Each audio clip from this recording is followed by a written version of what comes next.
एक बार कबीरदास जी को जो मुगल सम्राट था उसने बंदी बना लिया। उनकी मां को कुछ विद्वान जनों ने कि तुम्हारा लड़का देखो राम राम कहता है, उचित होगा कि वो अपने धर्म का नाम उच्चारण करे, इसलिए तुम बादशाह से यदि कह दो तो वो तुम्हारे धर्म की बात मानेगा।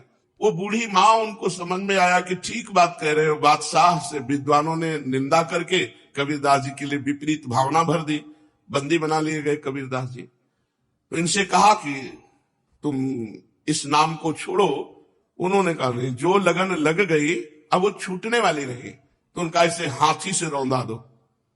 तो कबीरदास जी के दोनों हाथ ऐसे जमीन पे रखकर बांध दिए गए, खूंटे में ऐसे ऐसे गाड़कर रस्सी से ऐसे बांध के, और सामने से मतवाला हाथी दौड़ाया गया। तो हाथी जो ही आता तो बस जब 4 कदम दूर रह जाता तो बड़ी जोर से चिघाल कर वापस लौट जाता। बादशाह ने कहा क्यों हाथी रौंदता क्यों नहीं? महावत से कहा। महावत ने कहा कबीरदास की जगह में एक बबर शेर दिखाई देता है, इसलिए हाथी वापस आ जाता है। बादशाह ने कहा तुम झूठी बात कहते हो, मैं स्वयं चढ़कर देखूंगा। और जब हाथी पर सवार हुए और जे ही उनको रौंदने के लिए आगे बढ़ाया तो देखा बबर शेर, तो वापस हाथी। भगवान नरसिंह स्वयं वहां प्रकट हो गए अपने नाम जापक की रक्षा के लिए। ये कथा हमको पुष्टता प्रदान करती है कि हमें किसी भी दुख में, किसी भी संकट में कोई भी माया के काम क्रोध लोभ फंसा ना सके। हम भगवान का नाम जप करें। नाम में अपार सामर्थ्य है।